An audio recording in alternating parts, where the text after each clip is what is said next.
I think that description of soft corruption is really important because so often when you say the word, there is this implication that, it's a personal attack or that people are intentionally selling out. There's a whole discourse going on right now about whether or not the squad is quote unquote selling out and I think it's not helpful because I think we do need to be able to talk about the way we have systemic creep, systemic kinds of corruptions, institutional shifts that happen. Right. That had nothing to do with what's in people's hearts and minds. And it happens in such a gradual way that when you're in it, you don't necessarily even know what's happening to you. That's right. I am curious, though, what you think about the ability for the system of change that most on the left have adopted to work. So that system of change being, let's keep electing a handful of more progressives each year. We're doubling their numbers, and then that number will double, and eventually there may be a substantial number of genuine progressives in the House 20 years from now, let's say.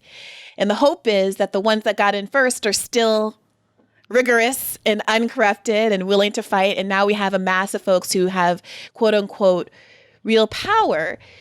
Do you think that, from a historical perspective, is, likely to give us the results that we want? And or is there something that we should be focused on now at this crisis point that in so many ways mirrors the Depression and the New Deal that we got out of it? Yeah. Yeah, no, I understand your question. And I think I disagree with you in a way that I think we can have a good conversation about. I don't think it's reasonable to expect the squad, the original 4 women or the new ones, Cori Bush and the others that have been added. I don't think it's reasonable to expect them to carry the banner, to carry the good fight all by themselves, surrounded by the pressures from the Republicans, from the Pelosi's, from the Schumers. I don't think it'll work. So I have a different way that I would prefer to see it go. Sure. I think you need, to the left of the Democratic Party, an independent third political party, whether it's run by Bernie or not. That's less important than that it be there, that it make a public alternative to what Biden does, whether it's progressive or not, another matter. And the reason is, I don't understand the debate here. I want people inside the Democratic Party to be pushing for what I'm after, and I want people outside. I think having them in both places is the right way to go. I think the ability for AOC to be able to end her comments by saying, and you should listen to me because over there are people that are going to push it further. Fine. Yeah. I would like to help her write that kind of thing. And I would expect she would want to limit a little bit what we over there do. And I think over time, what I would love to see is that these two come together, either to strengthen the progressives inside the party to change it, or to threaten that party that they will leave. And that's always an implicit threat. But that threat is more powerful in shaping the Democratic Party than anything else a small group like AOC, Bush, and the others, Jamal Bowman, all of them, what they'll be able to do. So I think the further left can give them good ideas, can give them a lot of strength when they make their arguments. Everybody will know that they're closer to those of us further to the left. And who knows how this is going to play out? They may get the bulk of radicalism to them. Okay, then those of us that are further left will have to accommodate that situation. Or it may go towards us, and then they will have to make an adjustment. But either way, if we keep talking to each other, and particularly if we don't attack each other as if we're the miscreants, each of us, which is what the other side will want to do. Yeah, I think I think that's a strategy for us. I'm in complete agreement with that, actually. I think, what feels a little weird is when the alignment at moments, so the left will take a position that's farther to the left, more radical than what elected officials are willing to do in a moment, or would take a position that makes it uncomfortable for elected officials, even if they might ideologically agree. But the response from a lot of the left media, which represents itself as very far left indeed, was actually, no, let's just close ranks around the elected leftists and not join in trying to push them or create the farther left flank that creates the pressure that enables the squad to say, hey, Pelosi, hey, corporate Dems, we got to listen to the commies over there. And I'm concerned that if every critique of the squad, every effort to push or go farther to their left, if anything the left does that could, quote unquote, make the squad look bad, is suppressed by our own. If the left starts to eat its own because there's a faction that cares more about protecting the image or the, ability to go along and get along and work internally with the squad, then we're never going to have the left pressure that's necessary. So it's not about trying to ruin the squad, obviously. But what we just saw with all the force of vote stuff was, I feel like one of the first instances where there was like a genuine disagreement about strategy.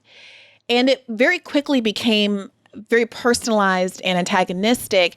And it was team who wants to protect AOC and who wants to destroy her. And there's fault on both sides about that. But I hope that we can live in a world where there can be genuine pressure and disagreement that doesn't dissolve into this kind of brinkmanship. Well, let me give you an example of a place where it's been working really well. And there's more than a little irony here. Bernie, who could have broken away, as you all know, and I don't want to hide, I was terribly disappointed when he folded his tent and joined in the Biden thing. I just was, and I'm not going to deny it or run away from it.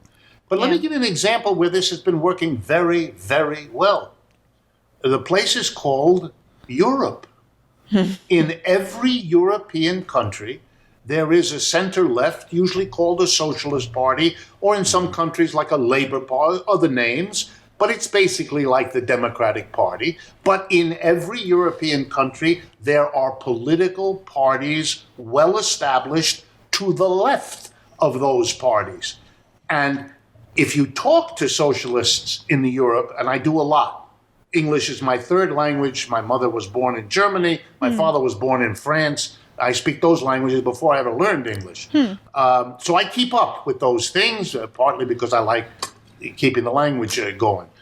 So I can assure you, the socialists in those countries, the leaders, they are always in communication with the communists and the others to their left. They use the threat always. Why do you think Angela Merkel brought the socialists into her government to be a coalition? Because the alternative was something called the Left Party. And that's where the socialists have been going for the last 20 years. Yeah.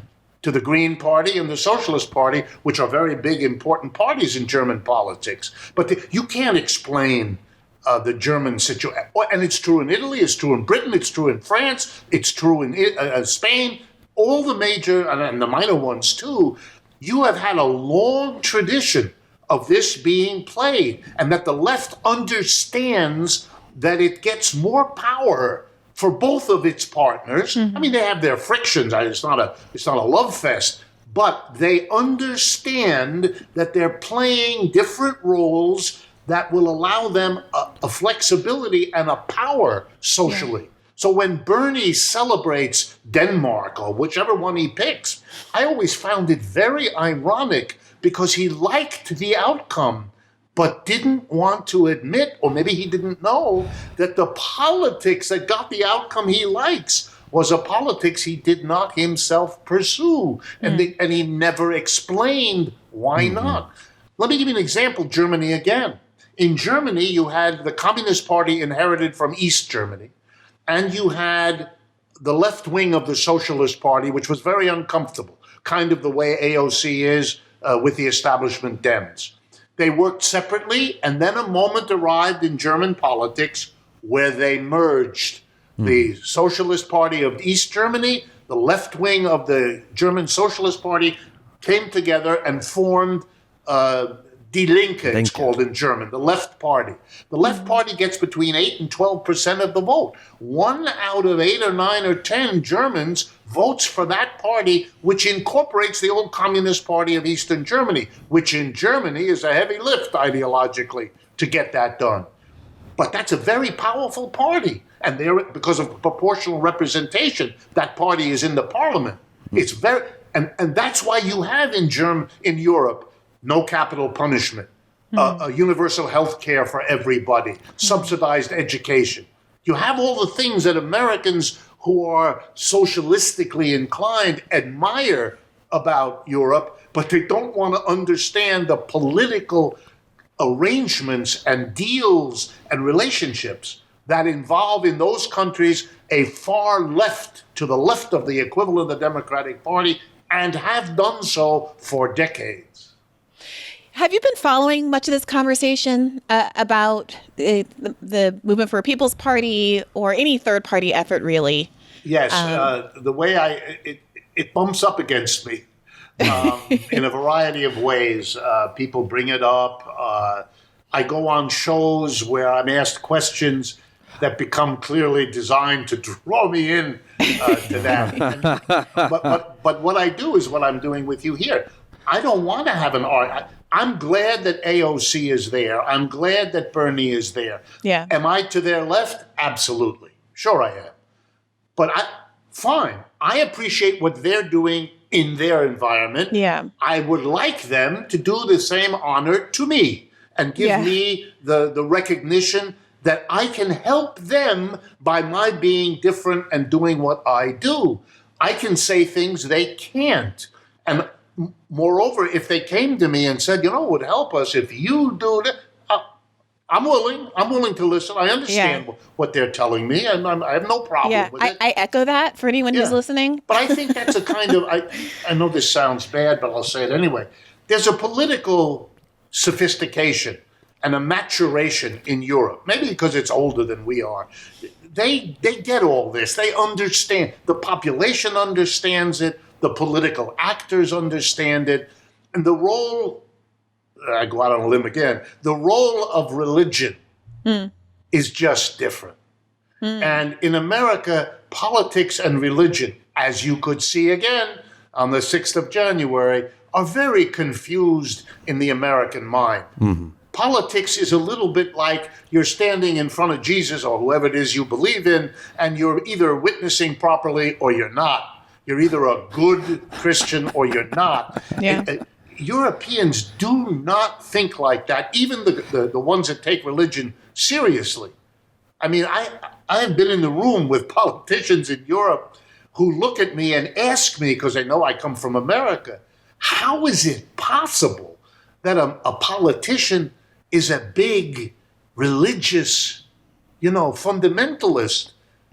Any leading politician in our country who talked like that, we'd bring the paddy wagon and they'd be put in those restrainers and taken off to the loony bin because, and that's people in their own self, religion. But this is craziness. This is, you can't do this. Tony Blair, who actually was a religious Christian, had to hide it when he was prime minister in England because it would have destroyed his time as prime minister for people to realize that he wasn't what they thought he was. He was someone who took religious fundamentalism seriously. And I think there's a clue there. They're willing to work out political strategy, understanding we disagree, but we will work. When we can work together to help each other, we will. And it's a different environment in terms of understanding the problem. Well, to your point about, religion and the third parties feel like a kind of heresy here. So there's not this idea, if you bring up a third party, the immediate response across the political aisle, including from a lot of leftists, is, well, they're not going to win.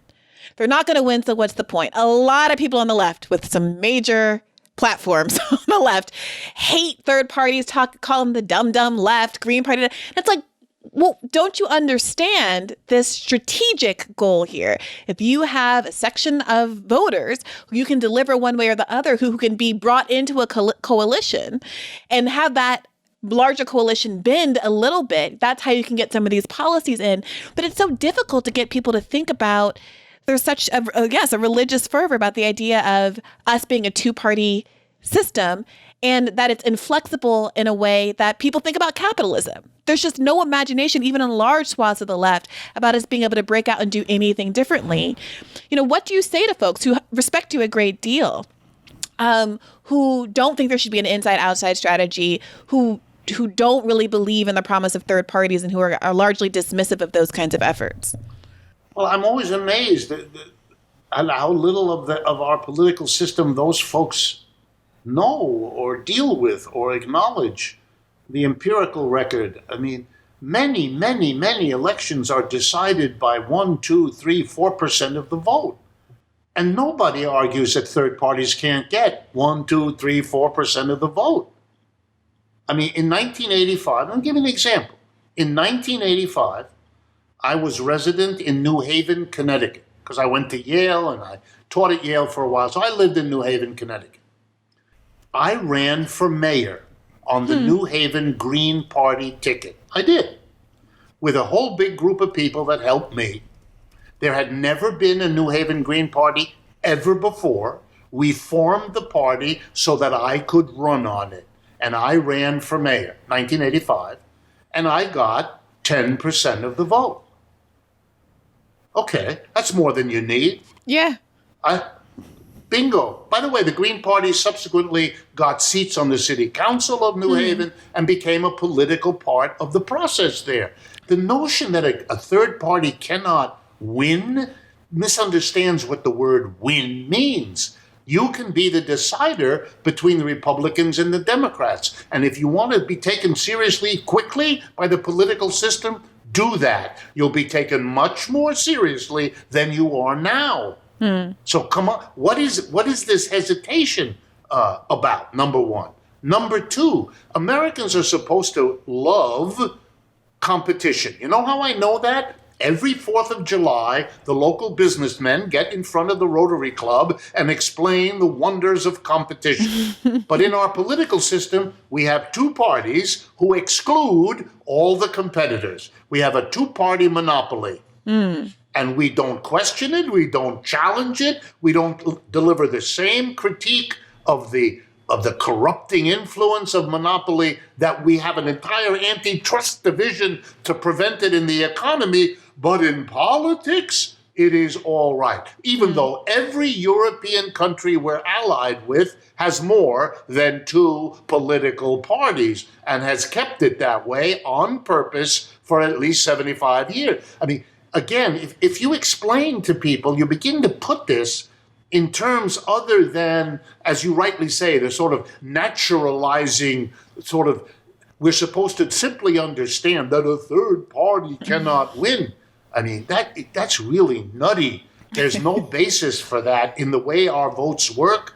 We have many elections, and I mean for important jobs, mayor, city council, congressman or woman, senator, that are settled by a handful of votes. Look at that election in Georgia that we just had. Very close election.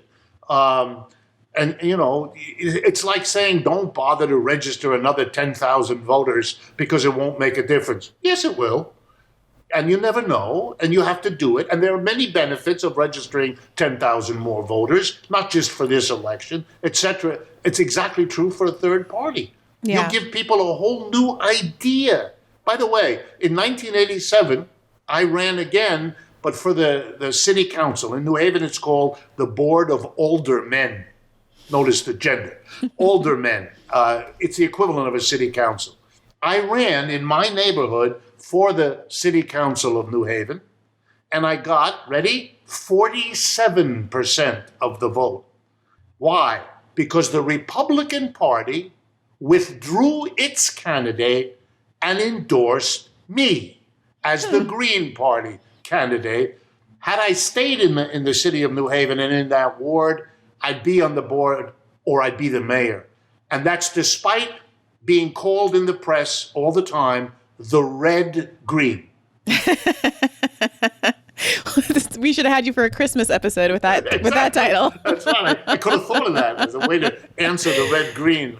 Not a bad title for this episode. Right. But there is a bottom line to the thread of your questions. I want to say, everything I know about. I was born many years ago in Youngstown, Ohio. I've lived in various parts of the country. I've taught in half a dozen universities. I am, as thorough an American as you can be if your parents are immigrants. Everything I know tells me that the following is true, that the audience for the kinds of things I say has never been larger and never been more receptive and never been more enthusiastic than it is right now. So you can tell me, and I tell people the disaster of our economic and political system, and it is a disaster. But the criticism of that disaster, the people understanding it, the developing opposition to it, gives me whatever optimism comes out of my words as you listen to me. And I want that to be crystal clear. I'm not giving up. I'm not resigning, and that's not because I'm incapable of those things, but I'm not to be getting those signals. I'm getting the signals, go for it. It's a lot less far away than you thought it was. That feels good. It feels good to hear. It should.